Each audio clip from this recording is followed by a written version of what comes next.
नमस्कार दोस्तों, राधे राधे, जय श्री कृष्णा। दोस्तों, कमेंट बॉक्स में जय श्री कृष्णा अवश्य लिखें। आइए जानते हैं भगवान श्री कृष्ण की पत्नियों की मृत्यु कैसे हुई। पौराणिक कथाओं के अनुसार मोसुल युद्ध के कारण जब श्री कृष्ण के कुल के अधिकांश लोग मारे गए तो श्री कृष्ण ने प्रभास क्षेत्र में एक वृक्ष के नीचे विश्राम किया। वहीं पर उनको एक भील ने भूलवश तीर मार दिया जो कि उनके पैरों में जाकर लगा। इसी को बहाना बनाकर श्री कृष्ण ने देह को त्याग दिया। इसके बाद बलराम भी जाकर समाधि ले लेते हैं। जब अर्जुन के पास ये समाचार पहुंचता है तो वे द्वारिका पहुंचते हैं। उनके द्वारिका पहुंचने पर भगवान श्री कृष्ण की सभी पत्नियों सहित कई यदुवंशी महिलाएं बिलख बिलख कर रोने लगती है। पति और पुत्रों से हीन हुई इन स्त्रियों के आर्तनाद को सुनकर अर्जुन भी रोने लगते हैं। उनसे उन स्त्रियों की ओर देखा नहीं जाता है। उनकी आंखों से लगातार अश्रुधारा बहने लगती है।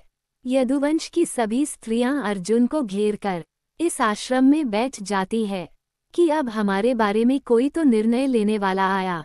पुरुषों में यदि कोई बचा था तो कृष्ण के प्रपौत्र वज्रनाभ और भगवान श्री कृष्ण के पिता वासुदेव। कुछ स्त्रियां गर्भवती थी। श्री कृष्ण की पत्नियों से मिलने के बाद अर्जुन अपने मामा वासुदेव से मिलने बड़ी हिम्मत करके उनके महल जाते हैं। श्री कृष्ण के पिता वासुदेव अर्जुन को देखते ही रोने लगते हैं और उन्हें अपने गले लगा लेते हैं। कुछ समय बाद वे अर्जुन को यादवों की आपसी लड़ाई का सारा किस्सा सुनाते हैं और बाद में श्री कृष्ण एवं बलराम के परमधाम चले जाने के बारे में कहते हैं। वासुदेव ये भी कहते हैं कि श्री कृष्ण कह गए थे कि तुम आओगे और तुम ही अब इन स्त्रियों के बारे में निर्णय लोगे। तुम्हारे यहाँ से चले जाने के बाद इस द्वारिका नगरी को समुद्र डुबो देगा। कुछ समय रुककर वासुदेव कहते हैं कि मेरा भी अंतिम समय आ गया है और तुम ही मेरा अंतिम संस्कार करोगे। अर्जुन वासुदेव की बात सुनकर मन ही मन बहुत दुखी होते हैं। तब वो वृष्णिवंश के सभी मंत्रियों से मिलते हैं और वह इस वंश के सभी स्त्री, बालक और बूढ़ों को यहाँ से इंद्रप्रस्थ ले जाने के लिए इंतजाम करने को कहते हैं। उस दिन अर्जुन रात को द्वारिका में ही रुकते हैं। सुबह समाचार मिलता है कि वासुदेव ने अपनी देह छोड़ दी। ये समाचार सुनकर द्वारिका में फिर से महिलाएं रोने बिलखने लगती है। तब अर्जुन अपने मामा वासुदेव के अंतिम संस्कार की तैयारी कर उन्हें नगर से दूर एक स्थान ले जाते हैं। उस समय हजारों की संख्या में द्वारिकावासी भी उनके साथ होते हैं। पीछे पीछे वासुदेव की पत्नियों भी चल रही थी। उनकी 4 पत्नियां थी, देवकी, भद्रा, रोहिणी और मदिरा। जब चिता में आग लगा दी गई तो वे सभी पत्नियों भी उस चिता पर जा बैठी। ये भयानक दृश्य देख अर्जुन का दिल फट जाता है।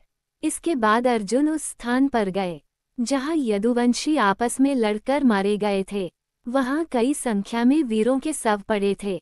अर्जुन ने सभी का अंत्येष्टि कर्म किया और 7वें दिन प्रेत विधि कर्म करके अर्जुन सभी द्वारिका वासियों के साथ वहां से निकल पड़े। उनके साथ ऊंट, घोड़े, खच्चर, बेलरथ आदि पर सवार द्वारिका वासियों के साथ ही भगवान श्री कृष्ण की 8 पत्नियां भी थी। साथ में श्री कृष्ण का प्रपौत्र वज्रनाभ भी था। कहते हैं कि यह लाखों लोगों का लश्कर था। अर्जुन के द्वारिका से निकलते ही नगरी समुद्र में डूब जाती है। इस अद्भुत दृश्य को द्वारिकावासी अपनी आंखों से देखकर आश्चर्यचकित हो जाते हैं। उस समय वे सभी बस यही सोचते हैं कि देव की लीला अद्भुत है। ये समुद्र तब तक रुका था जब तक कि हम सभी द्वारिका के बाहर नहीं निकल जाते। रास्ते में भयानक जंगल आदि को पार करते हुए वे पंचद देश में पड़ाव डालते हैं। वहां रहने वाले लुटेरों को जब ये खबर मिलती है कि अर्जुन अकेले ही इतने बड़े जन समुदाय को लेकर इंद्रप्रस्थ जा रहे हैं तो वे धन के लालच में वहां धावा बोल देते हैं। अर्जुन चीखकर लुटेरों को चेतावनी देते हैं, लेकिन लुटेरों पर उनकी चीख का कोई असर नहीं होता है और वह लूटपाट करने लगते हैं। वे सिर्फ स्वर्ण आदि ही नहीं लुटाते हैं बल्कि सुंदर और जवान महिलाओं को भी लूटते हैं। चारों ओर हाहाकार मच जाता है। ऐसे में अर्जुन अपने दिव्यास्त्रों का प्रयोग करने के लिए स्मरण करते हैं, लेकिन उनकी स्मरण शक्ति लुप्त हो जाती है। कुछ ही देर में उनके तर्कस के सभी बाण भी समाप्त हो जाते हैं। तब अर्जुन बिना शस्त्र के ही लुटेरों से युद्ध करने लगते हैं। लेकिन देखते ही देखते लुटेरे बहुत सा धन और स्त्रियों को लेकर भाग जाते हैं। खुद को असहाय पाकर अर्जुन को बहुत दुख होता है।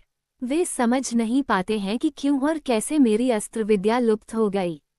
जैसे तैसे अर्जुन यदुवंश की बची हुई स्त्रियों में बच्चों को लेकर इंद्रप्रस्थ पहुंचते हैं। यहाँ आकर अर्जुन भगवान श्री कृष्ण के प्रपौत्र वज्र को इंद्रप्रस्थ का राजा बना देते हैं।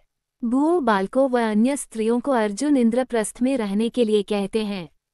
इसके बाद वज्र के बहुत रोकने पर भी अक्रूर जी की स्त्रियां वन में तपस्या करने के लिए चली जाती है। भगवान श्री कृष्ण की 8 पत्नियां थीं, जिसमें से रुक्मणी और जाम्बती अग्नि में प्रवेश कर जाती है। सत्यभामा तथा अन्य देवियां तपस्या का निश्चय करके वन में चली जाती है। गांधारी, शाब्या, हेमूति आदि का अग्नि में प्रवेश करने का उल्लेख मिलता है। श्री कृष्ण की पत्नियां सत्यभामा, जाम्बवंती, रुक्मणी, कालिंदी, मित्रबिंदा, सत्या, भद्रा और लक्ष्मणा थी। दोस्तों, अगर आपको मेरी यह कहानी अच्छी लगी हो, अन्य ऐसी और कहानियों के लिए प्लीज़ मेरे चैनल को लाइक करें, सब्सक्राइब करें, शेयर करें और कमेंट करें। धन्यवाद दोस्तों।